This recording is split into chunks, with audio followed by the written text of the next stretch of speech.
Wildfires in California have had a devastating impact, not only on individuals but also on entire communities. Many have suffered immense losses. Lives have been lost, loved ones taken, homes reduced to ashes, and livelihoods destroyed. In Los Angeles alone, 29 people have tragically died as a result of the wildfire that began on January 7th. The destruction has been staggering, with more than 18,000 buildings either completely destroyed or severely damaged. Tens of thousands of residents have been forced to flee, leaving behind everything they once called home.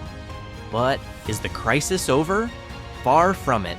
In fact, California is now facing an entirely new set of challenges in the wake of the disaster.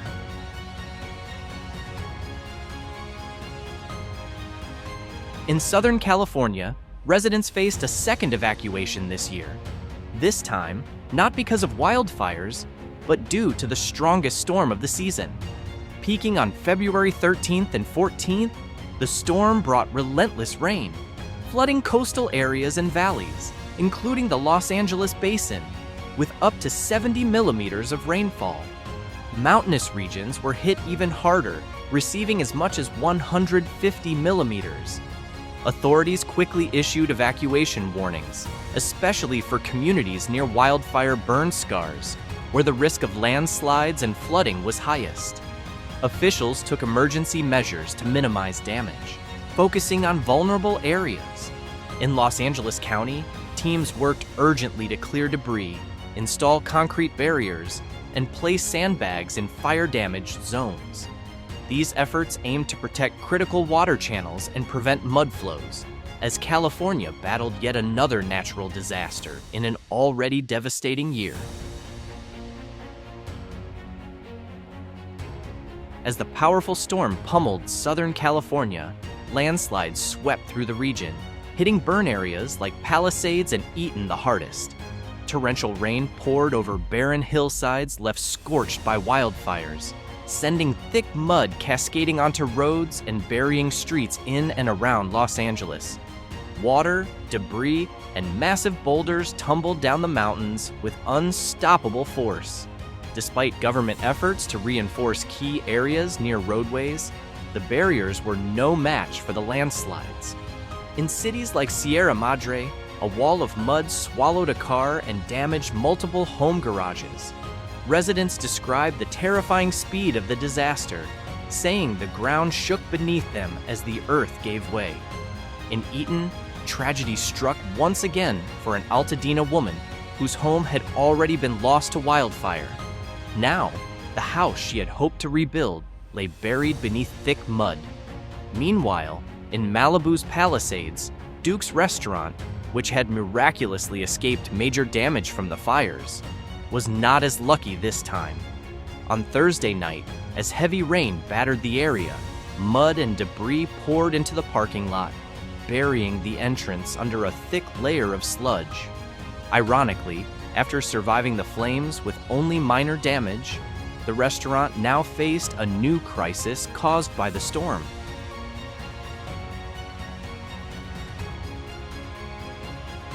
The aftermath of the storm only worsened conditions across Los Angeles, as floodwaters mixed with thick mud, turning areas that had been engulfed in flames just a month ago into a chaotic, debris-filled disaster zone. It wasn't just Duke's restaurant that was buried. Homes that had miraculously survived the wildfires now faced a new threat. The Pacific Coast Highway, a vital coastal route, was nearly impassable. In a dramatic incident, a Los Angeles Fire Department vehicle carrying a firefighter was swept away by the raging floodwaters and plunged into the ocean. Fortunately, the firefighter managed to escape in time and reach safety. However, the vehicle itself was severely damaged and had to be retrieved with a crane. Several coastal highways were forced to shut down completely. In Altadena, authorities redirected traffic away from the hardest-hit areas, while crews worked tirelessly, using garbage trucks and bulldozers to clear the roads of mud, debris, and wreckage.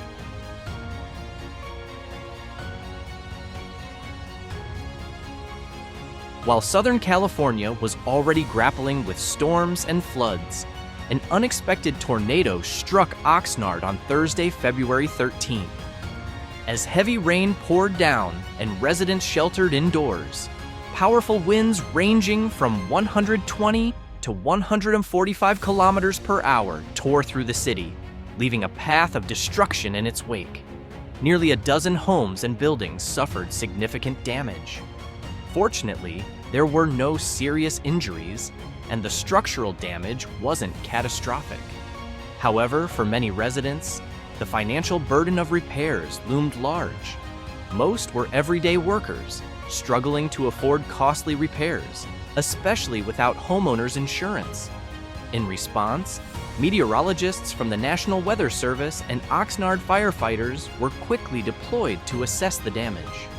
Fire crews worked tirelessly to remove debris lodged on rooftops and ensure resident safety. Officials noted that tornadoes are extremely rare in Southern California. While 4 weak tornadoes were reported in 2023, this event was an unusual and powerful occurrence for the region.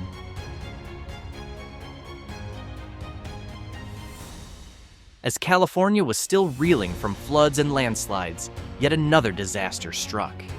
A 3.7 magnitude earthquake rattled several areas, including Los Angeles, on Friday, February 14th. According to the United States Geological Survey, USGS, the quake's epicenter was in Malibu, hitting just hours after massive landslides had already wreaked havoc, sweeping away vehicles and blocking roads. The tremors weren't limited to Malibu. Residents in Thousand Oaks, Oxnard, Simi Valley, Ventura, and parts of Los Angeles also felt the shaking. However, this was just one of 9 earthquakes that had recently hit California. The strongest of them all had actually occurred a day earlier on Thursday, north of Avenal, registering 4.3 in magnitude.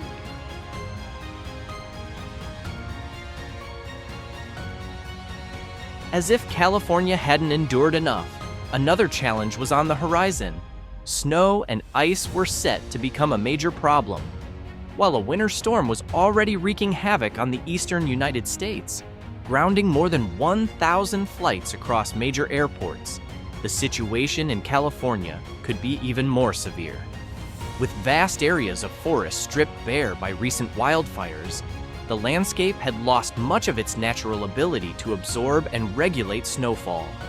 This raised serious concerns about the potential for heavier than usual snow accumulation, road closures, and increased risks of avalanches and flash floods once the snow began to melt.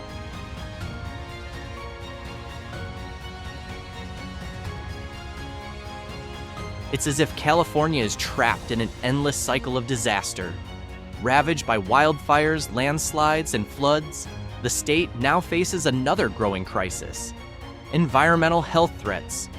Urban runoff, now laden with toxic debris, poses a serious risk to coastal and marine ecosystems, jeopardizing public health, the economy, and even California's identity as an environmental stronghold. California's coastline is one of the most biodiverse regions in the world. But when fire-scorched landscapes erode, they release sediment, ash, chemicals, and debris into waterways, eventually spilling into the ocean. This toxic flow disrupts ecosystems along its path, threatening the state's rich biodiversity. Fires also leave behind a hidden danger: charred building materials and household plastics, which break down into microplastics. These microscopic particles infiltrate the food chain, harming wildlife and, ultimately, human health. As California struggles to recover, the long-term environmental impact of these disasters is only beginning to unfold. Beyond the immediate destruction, California's economy is also at stake. Industries like tourism, recreation, and fishing rely on clean coastlines and thriving marine ecosystems, both of which are now under threat. For example, polluted waters and debris-filled beaches may drive visitors away, dealing a blow to the tourism sector. Meanwhile, ongoing contamination, habitat destruction and biodiversity loss could have lasting consequences, disrupting ecosystems for years to come. But the disasters Californians face today are only part of a larger, long-term crisis. Even years after wildfires, burned landscapes can become hydrophobic, repelling water instead of absorbing it. This means that even a small amount of rain can trigger flash floods, landslides, and debris flows, compounding the destruction. To combat these risks, more than 80 members of the California National Guard have been deployed to clear debris and construct drainage systems. Meanwhile, emergency response teams and the California Geological Survey are conducting inspections using satellite data and on-the-ground assessments to identify high-risk zones. Additional resources have also been allocated to install protective barriers and prevent toxic runoff from further contaminating public water sources. At the same time, state and city leaders are pushing to rebuild over 15,000 structures lost in the fires. But with so many of these areas still at risk, the question remains: should rebuilding even take place in high danger zones?